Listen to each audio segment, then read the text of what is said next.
ये भी जीवन का एक बहुत बड़ा सौभाग्य होता है।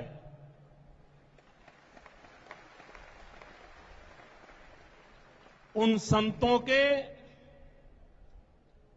बगल में बैठने का जब अवसर आए, तब बैठने वाले की हालत क्या हुई होगी, इसका आप अंदाज कर सकते हैं।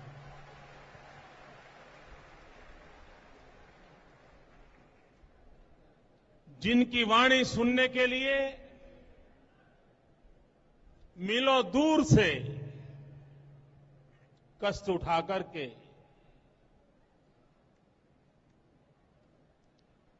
करोड़ों करोड़ों लोग पहुंचते हैं शब्द रूपी प्रसाद ग्रहण करने के लिए, तपस्या करते हैं। ऐसे ओजस्वी, तेजस्वी, तपस्वी, मां सरस्वती के धनी, जिसके आशीर्वाद से लाभान्वित हुए, ऐसे उन महापुरुषों के बीच खड़े होकर के कुछ कहने की नौबत आए, तब उस कहने वाले का हाल कैसा होता होगा, इसका आप भली भांति अंदाज कर सकते हैं।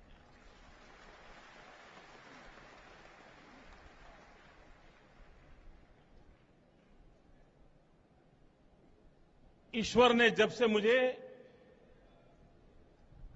दुनिया को जानने समझने का सामर्थ्य दिया, तब से जितने भी कुंभ के मेले हुए, उस सब में मैं उपस्थित रहा। और कभी यह भी सौभाग्य मिला था कि पूरा समय भी मैं रहा था। लेकिन इस बार का ये पहला कुंभ का मेला ऐसा था कि जिसमें मैं पहुंच नहीं पाया था। मन में कसक थी, एक पीड़ा थी कि मैं क्यों कर नहीं पाया।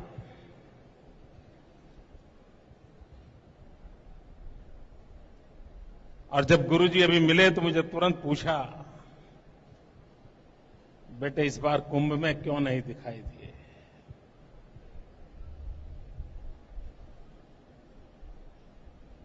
मन में कसक तो है, अभी भी है कि नहीं पहुंच पाया। लेकिन आज इस समारोह में, और वह भी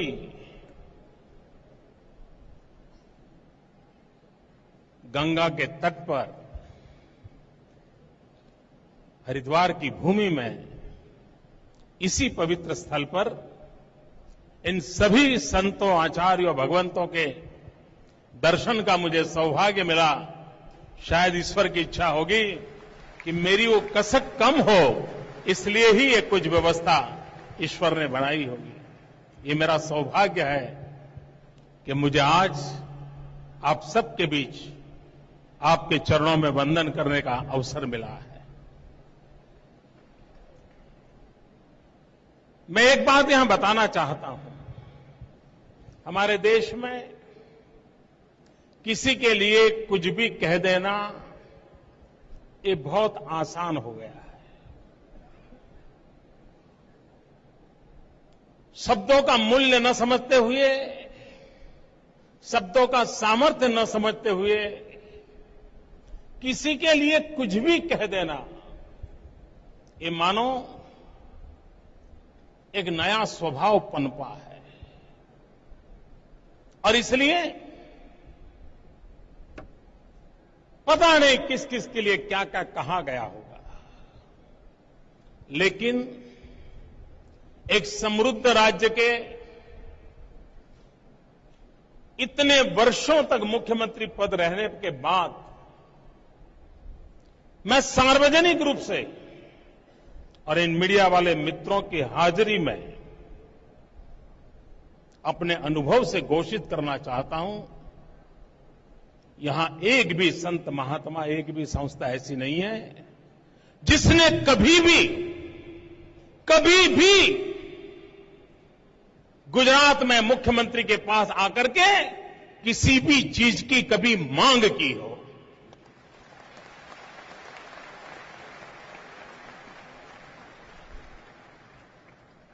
ये देने वाले लोग हैं, वरना आसानी से कह दिया जाता है।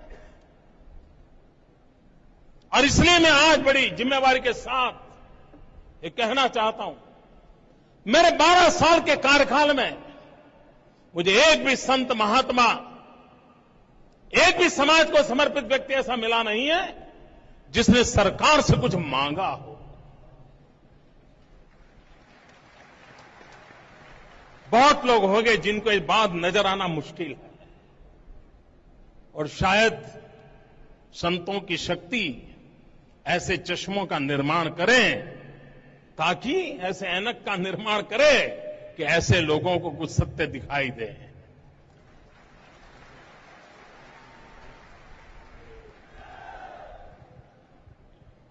और उस अर्थ में उनकी वाणी का सामर्थ्य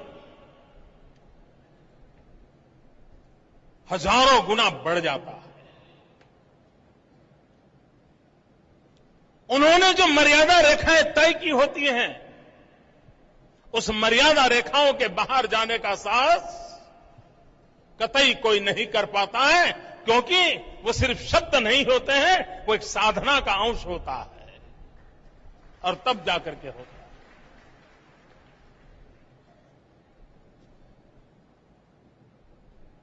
मैं बाबा रामदेव जी को सालों से जानता हूं, जब वो साइकिल पर घूमते थे तब से जानता हूं, और एक छोटी सी पुड़िया में से काजू का टुकड़ा देते थे, वो भी याद है।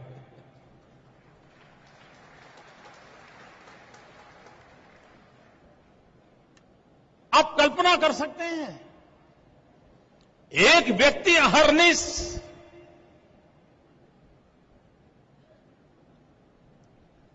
एक निष्ठ, अखंड, अविरत,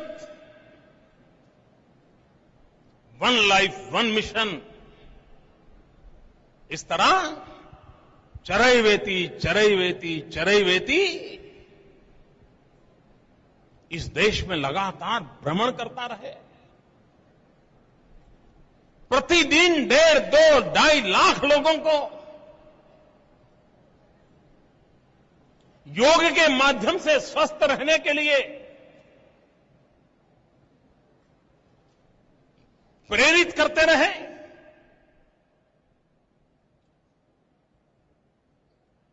अगर बाबा रामदेव जी की ये मूवमेंट दुनिया के किसी और देश में हुई होती तो न जाने कितनी यूनिवर्सिटियों ने उस पर पीएचडी की होती।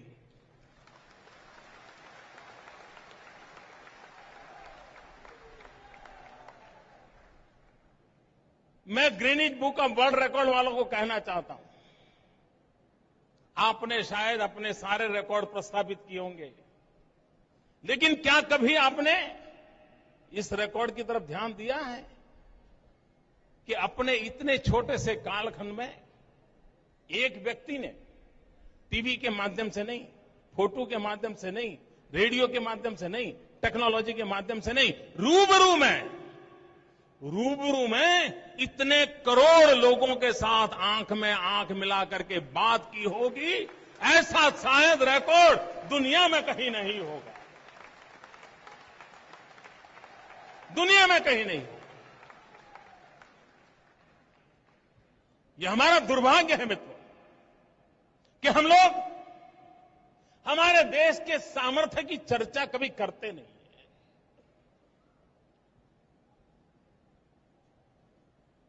किसी ने कल्पना की है कुंभ के मेले की?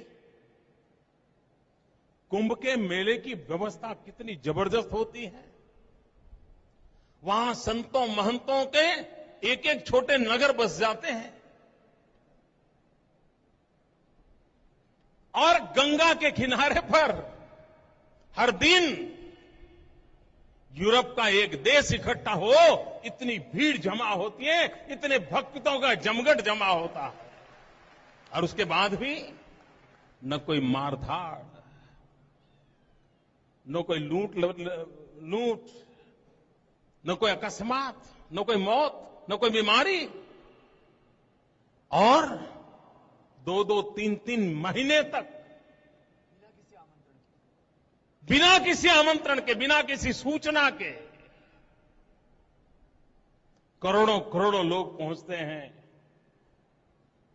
क्या किसी मैनेजमेंट गुरु ने सोचा है कि दुनिया को मैनेजमेंट पढ़ाने वालों ने कभी सोचा है ये कौन सी मैनेजमेंट है, ये कौन सी व्यवस्था है? ये संत शक्ति के सामर्थ्य और सहस्त्रों वर्ष की परंपरा का परिणाम है। लेकिन हम स्वाभिमान खो चुके हैं।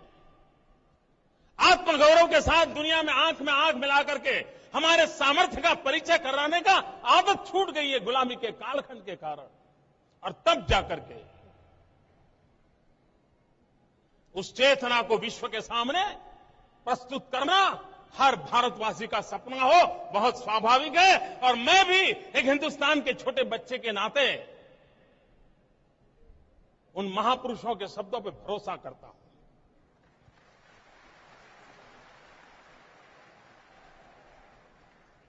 श्री अरविंद ने कहा था, और मैं इसे वेद वाक्य मानता हूं, श्री अरविंद ने साफ कहा था, मुझे विश्वास है कि मेरी भारत माता आजाद तो होगी, इतना ही नहीं, ये मेरी भारत माता विश्व कल्याणक बन के रहेगी, ये सपना देखा था। 150 साल पहले पैदा हुए स्वामी विवेकानंद जी ने आज जब पूरा हिंदुस्तान के 150वीं जयंती मना रहा है, तब उस महापुरुष के सपनों को पूरा कौन करेगा? कि इस देश के एक एक बच्चे का दायित्व नहीं है? हम सभी भारतवासियों का दायित्व नहीं है? हम सभी नौजवानों का दायित्व नहीं है कि जिस स्वामी विवेकानंद जी ने कहा था कि मैं अपनी आंखों के सामने देख रहा हूं, मेरी मां भारत माता जगत गुरु के स्थान पर विराजमान है। मुझे उस महापुरुष के सपनों में विश्वास है। और उन्होंने कहा था, मेरी आशा देश के नौजवान है। 150 साल हो गए उस महापुरुष के जन्म को। 100 साल पहले ये बातें उन्होंने बताई थी, 125 साल पहले बताई थी। और आज पूरा विश्व का सबसे युवा कोई देश है तो हिंदुस्तान है। आज पूरे विश्व में चर्चा चल रही है 21वीं सदी हिंदुस्तान की सदी। पूरा विश्व ये मानता है 21वीं सदी ज्ञान की सदी है। और इसलिए जब जब मानव जात ने ज्ञान युग में प्रवेश किया है, उस सभी समय हिंदुस्तान ने मानव जात का नेतृत्व किया है। 21वीं सदी भी अगर ज्ञान की सदी है तो 21वीं सदी का नेतृत्व भी ये ज्ञानवान देश के पास होगा, ये हम सबको भरोसा होना चाहिए। और उस दिशा में हमें अपने नागरिक के नाते, हम जहां भी हो, जैसे भी हो, उस कर्तव्य का पालन करने के लिए 125 करोड़ देशवासियों का संकल्प इस आशा आकांक्षा की परिपूर्ति कर सकता है। भाइयों बहनों, अभी नवरात्रि का पर्व पूरा हुआ है और ये मेरा सौभाग्य रहा कि कुछ कारणवश में से ऐसे कार्यक्रम बन गए। मीडिया के मित्र तो बड़ा उसका डिजाइन बना करके दुनिया को समझा रहे हैं कि मोदी कितने बड़े प्लानिंग के साथ आगे बढ़ रहे हैं, ऐसा बता रहे हैं। लेकिन मैं बताना चाहता हूं, मेरा कोई प्लानिंग नहीं है। भगवान के विधान से हो रहा है। ईश्वर की इच्छा होगी। मेरा मन करता था बड़े दिनों से कि मां काली के पास चला जाऊं, बेलूर मठ में चला जाऊं, जिन संतों के साथ बचपन बिताया था, एक बार फिर उनके बाद चला जाऊं। और कुछ दिन पहले मैं बंगाल कलकत्ता गया, मां काली के पास गया, रामकृष्ण परमहंस की उस पवित्र भूमि पर गया, बेलूर मठ गया, संतों के बीच समय बिताया। बाद में सूचना आई केरल से, नारायण गुरु की उस पवित्र परंपरा के पास दर्शन करने का अवसर आया। और नारायण गुरु ने अपना पूरा जीवन वंचितों के, दलितों के लिए, पीड़ितों के लिए, शोषितों के लिए समाज के निम्न स्तर की भलाई के लिए लगाया था और शिक्षा का ऐसी आह्लेख जगाई थी 100 साल पहले। एक संत ने शिक्षा की आह्लेख जगाई थी और उस संत की तपस्या का परिणाम है कि आज पूरे हिंदुस्तान में सर्वाधिक शिक्षा कहीं है तो उस प्रदेश का नाम केरला है। संत का प्रताप। और आज दक्षिण से निकल करके सीधा हिमालय की गोद में गंगा के चरणों में बाबा रामदेव जी जिस नई आचार्य कुल की परंपरा को, गुरुकुल को शुरू कर रहे हैं, आचार्य कुल को शुरू कर रहे हैं, ऐसे एक पवित्र कार्य में जुड़ने का मुझे सौभाग्य मिला है।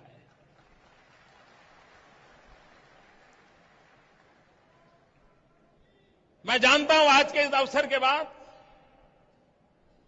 भांति भांति की चर्चा हमको सुनने को मिलेगी। मैं जब छोटा था तो हमारे कान में एक सवाल रखा जाता था, हमारे मनों को भ्रमित किया जाता था। कभी कभी मुझे लगता है कि बाबा रामदेव जी सारे देश को कपाल भाती की ओर खींच के ले गए हैं और उसके कारण जिनके कपाल में भ्रांतियां पड़ी है वो ज्यादा परेशान नजर आते हैं। लेकिन मुझे भरोसा है ये कपाल भाती कभी न कभी एक कपाल की भ्रांतियों को भी समाप्त करने का सामर्थ्य दिखाएगी।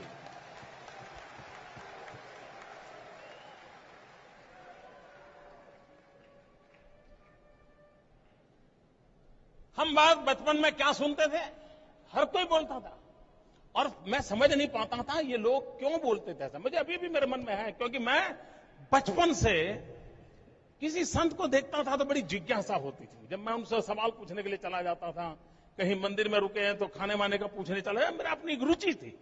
पता नहीं मुझे ईश्वर ने तय किया था मेरे लिए, तो मैं बड़ा आकर्षण था मेरा।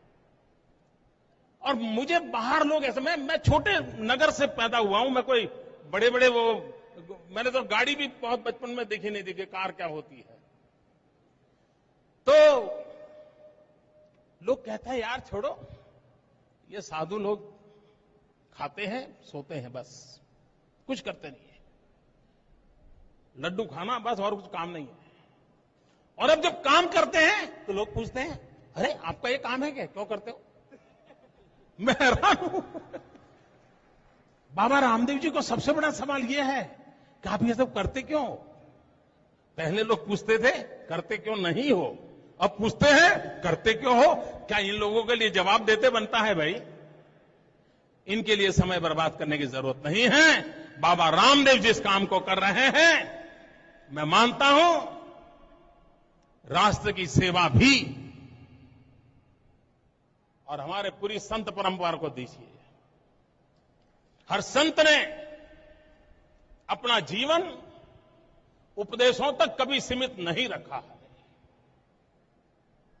उन्होंने आचरण पर बल दिया है और कर्तव्य भाव से समाज जीवन की पीड़ाओं को दूर करने के लिए उनसे जो कुछ भी उस युग में हुआ उसको करते रहे हैं। किसी की जेब में एक पैसा न हो और साल भर हरिद्वार में रहना हो, कोई मुझे बताए भूखा रहेगा? कौन खिलाता है? ये खिलाने वाले कौन है? यही छोटे मोटे संत हैं जो अपने यहां से किसी भूखे को जाने नहीं देते।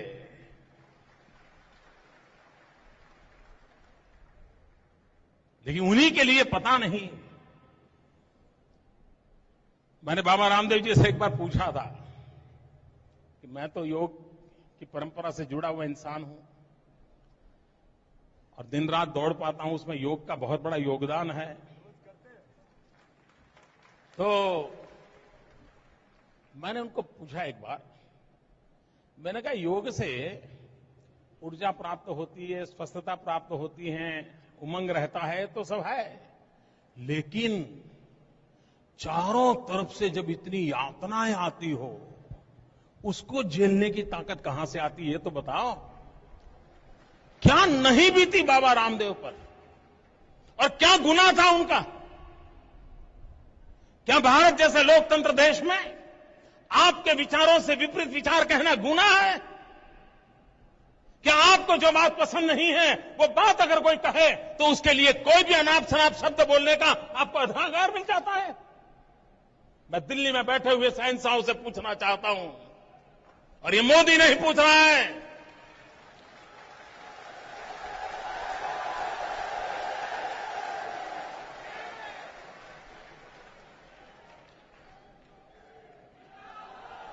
देश के लिए, भलाई के लिए भक्तिपूर्वक जुल्म के सामने जूझने वाली और जुल्म के सामने न झुकने वाली माता राजबाला चिक चिक करके पूछ रही है, दिल्ली के शहंशाहों का जवाब मांग रही है।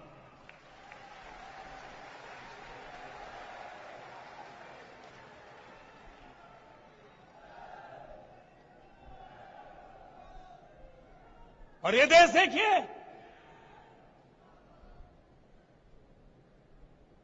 और कुछ लोगों को लगता था कि दमन के दौर से दुनिया को दबोच दिया जा सकता है। ये लोग कान खोल करके सुन ले, अंग्रेजी सल्तनत भी कभी किसी को दबोच नहीं पाई। आप लोगों की ताकत क्या है?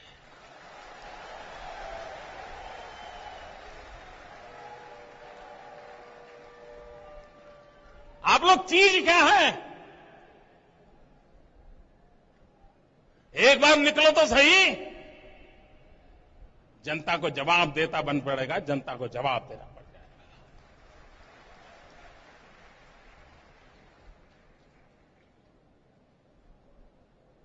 मित्रों, मैं साफ मानता हूं कि बाबा रामदेव आज जो कुछ भी कर रहे हैं, मैं नहीं मानता हूं कोई योजना से कर रहे हैं।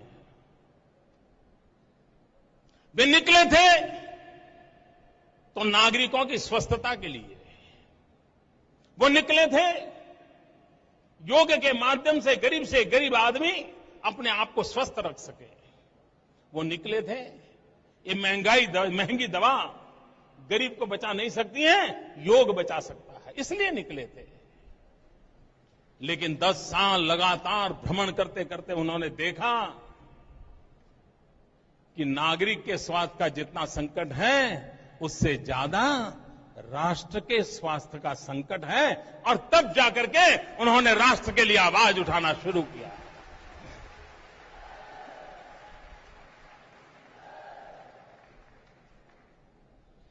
और भाइयों बहनों, इसमें एक सच्चाई है।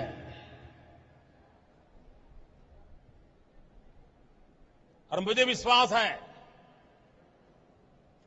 कि भले ही उन पर अनेक प्रकार के भांति भांति के आरोप लगाने की कोशिश हुई हो, और बाबा रामदेव जी मुझे मिलते हैं तो मुझे दूसरा कहते हैं।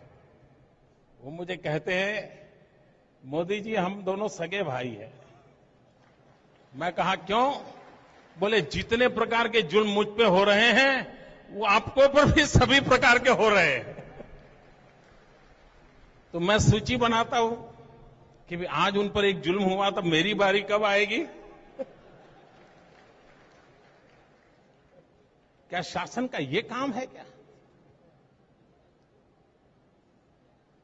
क्या सत्प्रवृत्ति को बढ़ावा नहीं मिलना चाहिए? और आप बीमारियों की दवाई कुछ और खोज रहे हैं। बीमारियों की जड़ों को दूर करने का काम ये संत परंपरा कर रही है, और उसी को आप नकार रहे हो तो वो बुराइयां बढ़ती जाएगी।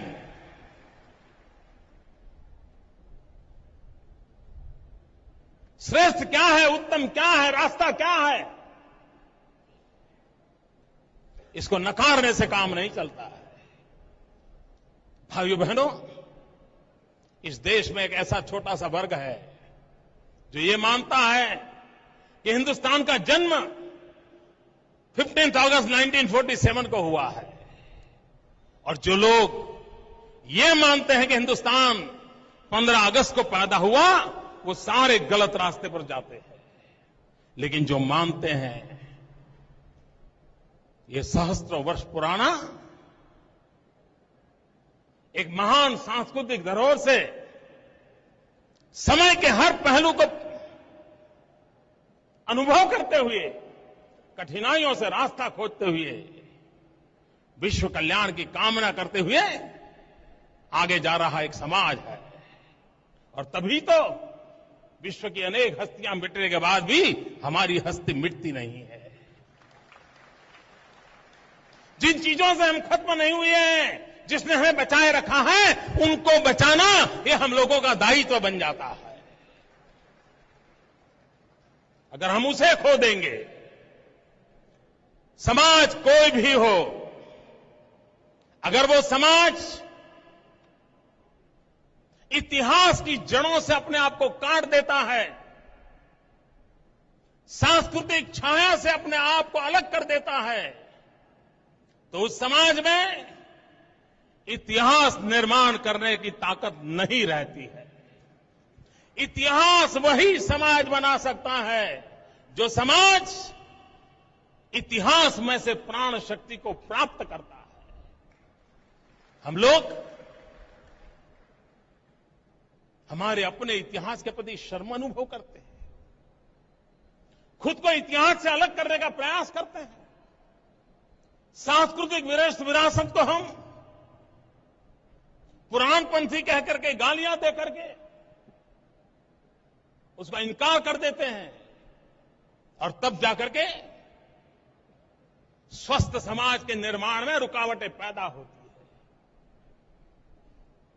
हमारी समाज व्यवस्था को बनाने का, बचाने का सबसे बड़ा काम परिवार संस्था ने किया था। धीरे धीरे देख रहे हैं हम, पूरा हमारी परिवार संस्था संकट में आ रही है। ज्वाइंट फैमिली से हट के हम माइक्रो परिवार की ओर बढ़ते चले जा रहे हैं, और बच्चे आया के भरोसे पल रहे हैं। अगर यही होगा, और तब जाकर के हमारा सामर्थ्य किसमें था, हमारी समाज व्यवस्थाएं क्या थी, उसमें से कौन सी चीजें अच्छी हैं, कौन सी चीजें कालबाह्य हैं, जो निकम्मी है उसको उखाड़ फेंकना, ये हमारे समाज की ताकत है। और मित्रों, मैं आज गर्व से कहना चाहता हूं, हम ही लोग उतने भाग्यवान हैं, इस भारत भूमि में जन्मे हुए हम लोग उतने भाग्यवान हैं कि हमारी धरती ने एक ऐसी बहुरत्ना वसुंधरा है, हमारी समाज व्यवस्था इतनी जागरूक समाज व्यवस्था है कि जिसके कारण जब जब हमारे भीतर बुराइयां पैदा हुई, हमारे अंदर कमियां आई, तो उस कमियों को दूर करने के लिए, उन बुराइयों की मुक्ति के लिए हमारे ही समाज के भीतर से तेजस्वी, ओजस्वी, प्राणवान महापुरुषों का जन्म हुआ। अस्पृश्यता हमने जन्म दिया, तो कोई गांधी आया जिसने अस्पृश्यता के खिलाफ जंग छेड़ा। हम ईश्वर भक्ति में लीन थे, तब कोई विवेकानंद आया, उसने कहा अरे दरिद्र नारायण की सेवा करो। हम माता, मंदिर, भक्त, भगवान उसमें लगे हुए थे, तब कोई विवेकानंद आया, उसने कहा अरे छोड़ो तुम्हारे सब भगवानों को डुबा दो और तुम सिर्फ भारत मां की सेवा करो, यह देश तेजस्वी बनकर के निकलेगा। ये सामर्थ्य इस समाज में है। विधवाओं के प्रति अन्याय करने वाला समाज के खिलाफ इसी कोख से एक महापुरुष पैदा हुए, जिन्होंने विधवाओं के कल्याण के लिए आलेख जगाई और समाज के खिलाफ लड़ाई लड़े। ये संतों का, ऋषियों का, मुनियों का, आचार्यों का, इनका योगदान है, तब जाकर के हुआ है। यह देश राजनेताओं ने नहीं बनाया है, यह देश किसी सरकारों ने नहीं बनाया है, यह देश ऋषियों ने, मुनियों ने, आचार्यों ने, शिक्षकों ने बनाया है, और तब जाकर के देश बना।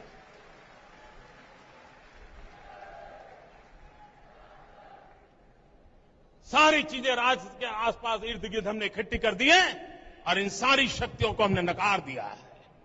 आवश्यकता है इन सभी शक्तियों को जोड़ें, सत्शक्तियों का मिलन हो, सत्संकल्प के साथ सत्शक्तियां सतपथ पर चलें, तो दुनिया की कोई ताकत नहीं है कि इस भारत महामाता को जगत गुरु बनने से रोक सकती है। भाइयों बहनों, मैं बहुत आशावादी व्यक्ति हूं। विश्वास मेरी रगों में दौड़ता है। मेरा पसीना विकास मंत्र से पुलकित होता है। और इसलिए मैं कहता हूं, मैं गुजरात के अनुभव से कहता हूं, मैं तो निराश होने का कोई कारण नहीं है। मुझे याद है 2001 में जब गुजरात में भयंकर भूकंप आया, सारा विश्व कहता था कि गुजरात मौत की चादर ओढ़ करके सोया है। अब गुजरात खड़ा नहीं हो सकता। अब गुजरात की कोई चलेगी नहीं। हो गया, अध्याय पूरा हो गया। जो गुजरात के लिए अच्छा चाहते थे वो भी दुखी थे। उनको भी लगता था परमात्मा ने इतना बड़ा कहर क्यों किया। लेकिन वही गुजरात ने दिखाया। सारा विश्व कहता है, वर्ल्ड बैंक कहती है कि भयानक भूकंप के आफत में से निकलने में समृद्ध देशों को भी 7 साल लगते हैं। हम तो गरीब देशों में गिने जाते हैं, लेकिन गुजरात 3 साल के भीतर भीतर दौड़ने लग गया था।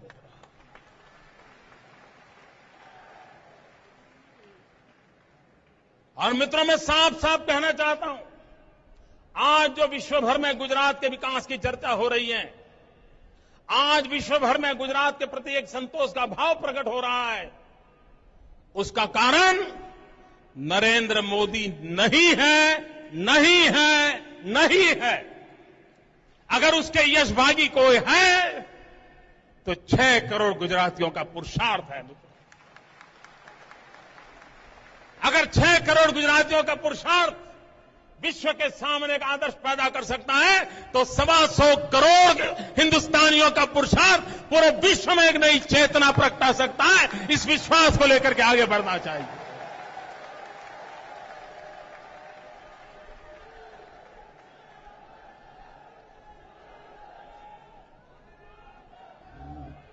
भाइयों बहनों, हमने कभी जीवन में लेना पाना बनना न कभी सपने देखे हैं, न सपने संजोए हैं। हम फकीरी को लेकर के चले हुए इंसान। कल क्या था? अगर कल कुछ नहीं था तो आने वाले में कुछ होना चाहिए, इसकी कामना कभी जिंदगी में नहीं रखी।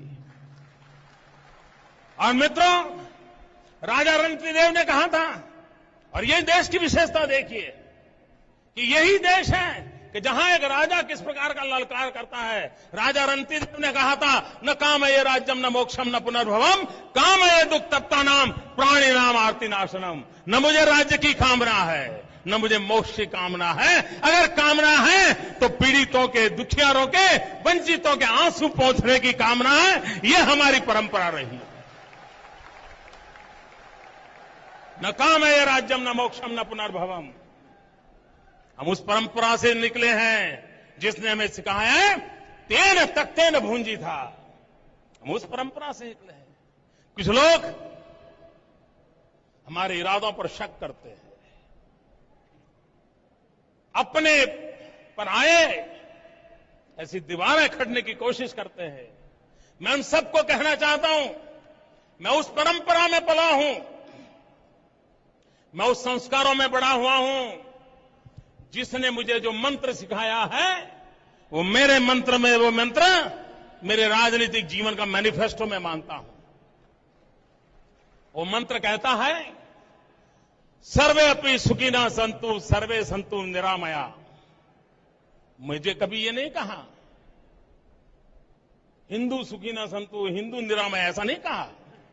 मेरे पूर्वजों ने मुझे कहा है, सर्वे अपि सुखिनः सन्तु सर्वे सन्तु निरामया, सर्वे भद्राणि पश्यन्तु मा कश्चित् दुख भाग भवेत्। सबके कल्याण की बात, सबके स्वाद की बात, सबके समृद्धि की बात, ये हमें मैनिफेस्टो हमारे पूर्वजों ने दिया है। और शायद दुनिया में किसी समाज के पास, किसी धर्म के पास, किसी परंपरा के पास 2 अक्षर लाइन में मानव विकास का चित्र खींचा गया होगा सोशल वेलफेयर के कामों का खाका खींचा गया होगा, ऐसा शायद दुनिया में कहीं नहीं होगा। ये मेरा ज्ञान कहता है। और इसलिए भाइयों बहनों, हमारे पास अगर इतनी बड़ी विरासत है तो भय किस चीज का? मुझे स्मरण है 2002 में मैं चुनाव जीत के आया था। कई लोगों के लिए बहुत बड़ा सदमा था। वो अभी तक बेचारे होश में नहीं आए हैं। 12 साल हो गए। हाँ, 12 साल हो गए। लेकिन उस दिन मेरा एक भाषण है, मैं मीडिया को, मित्रों को कहता हूं, अगर आप में ईमानदारी नाम की चीज है तो उस समय के यूट्यूब पर जाकर के मेरा वो भाषण निकाल के देख लीजिए। चुनाव जीतने के बाद मैंने कहा था, अब चुनाव समाप्त हो चुके हैं, राजनीतिक गहमा गहमी समाप्त हो चुकी है, तूते मैमे का दौर खत्म हो चुका है। अब हम सबको मिलकर के गुजरात को आगे बढ़ाना है। और मैंने कहा था, जिन्होंने वोट दिया है वो भी मेरे हैं, और जिन्होंने वोट हमें नहीं दिया वो भी मेरे हैं, और जिन्होंने किसी को वोट नहीं दिया वो भी मेरे हैं। मैंने ये भी कहा था, अभयम मेरा शब्द था उस दिन के भाषण में। 2002 के उस माहौल में ये संतों की कृपा रही है, इन्हीं की शिक्षा दीक्षा रही है। उस माहौल में भी, इतने विकट वातावरण में भी ईश्वर ने मेरे मुंह से एक शब्द निकाला था, और मैंने कहा था, अब सरकार बन चुकी थी, मेरा एक ही मंत्र है, अभयम। अभयम मैंने कहा था। भाइयों बहनों, आज 12 साल हो गए जो गुजरात के अंदर आए दिन दंगे होते थे, निर्दोषों को मौत के घाट उतार दिया जाता था। आज 12 साल हो गए, दंगों का नामो निशान वहां नहीं बचा है।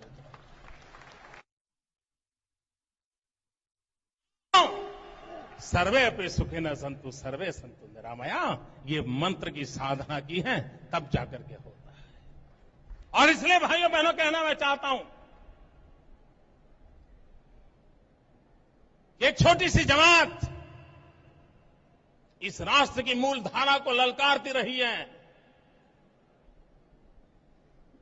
हमने उसकी अनदेखी की है, उसके कारण हमें बहुत भुगतना पड़ा है। वो छोटी सी क्यों न हो, लेकिन हमें सात्विक शक्ति को इतनी उभारनी होगी ताकि इस प्रकार की विकृतियां अपने आप नष्ट हो जाए। और आयुर्वेद तो यही कहता है। और आज बहुत बड़ी सेवा की है आचार्य जी ने, इतने बड़े ग्रंथ दिए हैं। देखिए, एक जमाना था हमारे यहां संतों ने सारा विज्ञान ऋषियों के द्वारा आया हुआ है। ऋषि मुनि हमारे जंगलों में तपस्या करते थे, उसी से तो ग्रंथ बने थे। उसी परंपरा की एक छोटी सी कड़ी आज इस भूमि पर इतने समृद्ध ग्रंथों का लोकार्पण हो रहा है। और मैंने आचार्य जी से प्रार्थना की है कि इसका डिजिटल फॉर्म हो, ताकि दुनिया, नई पीढ़ी जरा इंटरनेट पर जाकर के देखें ये पेड़ पौधे क्या देते हैं, ये परमात्मा हमें क्या दे रहा है। हमारे लिए सब चीजें मौजूद है, उसको जोड़ने का काम आचार्य जी ने इन ग्रंथों के द्वारा किया है। आने वाली सदियों तक काम आने वाला ये उत्तम काम उन्होंने किया है। मैं आपका अभिनंदन करता हूं। मैं पतंजलि योगपीठ का अभिनंदन करता हूं कि उन्होंने हमारी जो मूलभूत शक्ति है उस पर अत्यंत भरोसा करते हुए उसको दोबारा पुनर्जागरण करने का एक अभियान उठाया है। भाइयों बहनों, आज मुझे एक सम्मान पत्र दिया गया। मैं अपने आप से पूछता हूं, क्या मैं इसके लिए योग्य हूं? और मेरी आत्मा कहती है नहीं, मैं इसके लिए कतई योग्य नहीं। लेकिन संत मन से मां के रूप होते हैं। संतों के भीतर एक मां का विराट रूप अस्तित्व होता है, और जो संतों के निकट जाता है ना, उसको संतों की भीतर का जो मातृत्व है उसकी अनुभूति होती है। और मां अपने बच्चे को जब वो चल नहीं पाता है तो उंगली पकड़ करके चलो चलो, अरे दौड़ो दौड़ो, बहुत पास में है करके खींच के ले जाते हैं। मां को मालूम होता है कि बच्चा दौड़ नहीं पाएगा, फिर भी मां पुचकारती है, अरे दौड़ो दौड़ो, देखो दौड़ो, आ जाओ आ जाओ आ जाओ करके दौड़ाती है। मुझे लगता है कि मेरी दौड़ कुछ कम पड़ रही है।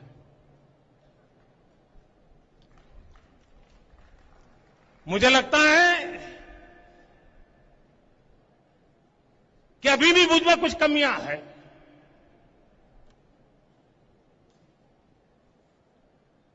और संतों ने आज एक अलग ढंग से मुझे इंगित किया है कि बेटे, ये सब तुम्हें अभी पूरा करना बाकी है। ये सम्मान पत्र नहीं है, यह आदेश पत्र है। और मेरे लिए ये प्रेरणा पुष्प है। ये प्रेरणा पुष्प मुझे हर पल कमियों से मुक्ति देने की ताकत दे। और मैं संतों से खुलेआम कहता हूं, बुरा मत मानना संतों,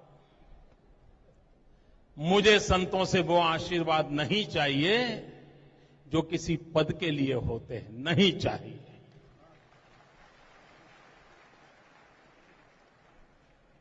हम उसके लिए पैदा नहीं हुए। मुझे संतों से आशीर्वाद चाहिए, इसलिए चाहिए कि मैं कभी कुछ गलत न कर दूं।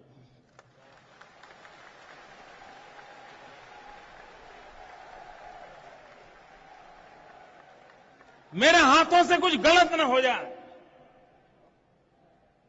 मेरे हाथों से किसी का बुरा न हो जाए।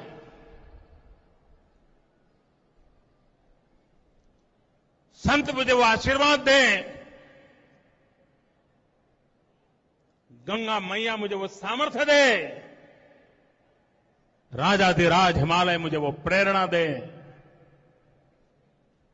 और आप सब जनता जनार्दन ये ईश्वर का रूप होता है।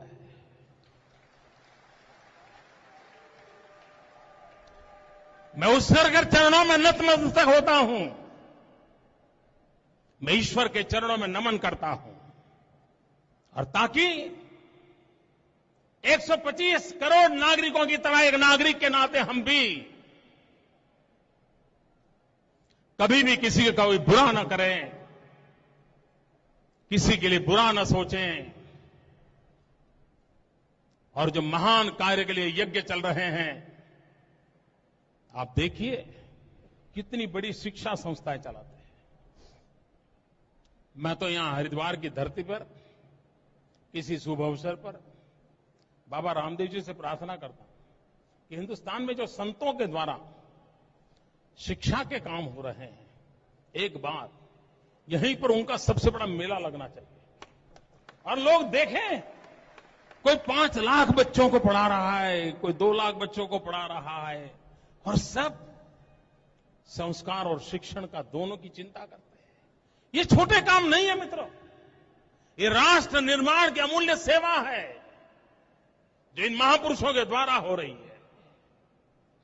हम कम से कम देखें तो सही, समझे तो सही, उनका गौरवगान तो करें। पर नहीं, अगर उनकी राजनीति में उठापटक में कुछ मेल नहीं बैठता है तो उसको पता नहीं क्या कुछ कह देते हैं। मैं हैरान हूं, बाबा रामदेव के लिए क्या क्या शब्द प्रयोग किए लोग, क्या शब्द प्रयोग, मैं सोच नहीं सकता हूं मित्रों, बड़ी पीड़ा होती है मन में। ईश्वर से हम प्रार्थना करें,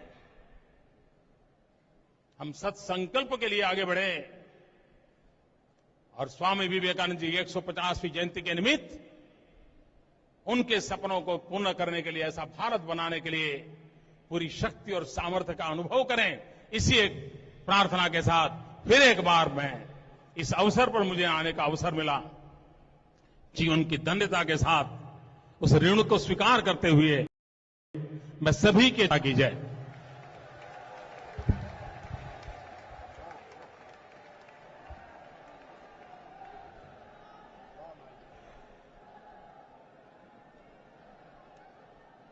एक बार महापुरुष बैठे हुए हैं, आप सब खड़े होकर के ही नरेंद्र भाई मोदी जी का जोरदार अभिनंदन, उनकी इस ऊर्जा के लिए, उनके हौसले के लिए दोनों हाथ उठा करके बोले भारत माता की, भारत माता की।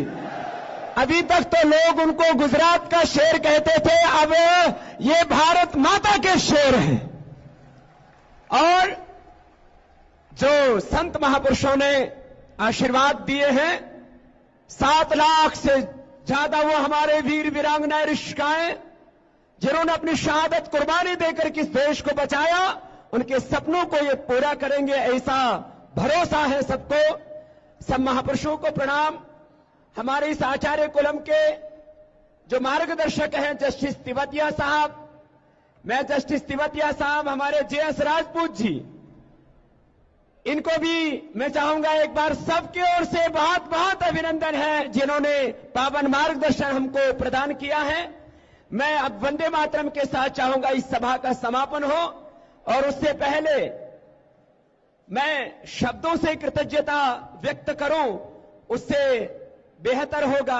मैं सब संत चरणों में इसके लिए प्रणाम करता हुआ कि उन्होंने कितना अनुग्रहित उपकृत किया है। एक बार सबकी ओर से, पतंजलि पीठ की ओर से सब महापुरुषों को मैं नमन करता हूं, प्रणाम करता हूं।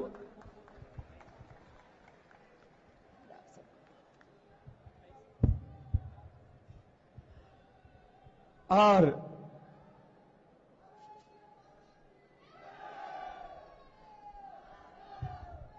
अब सब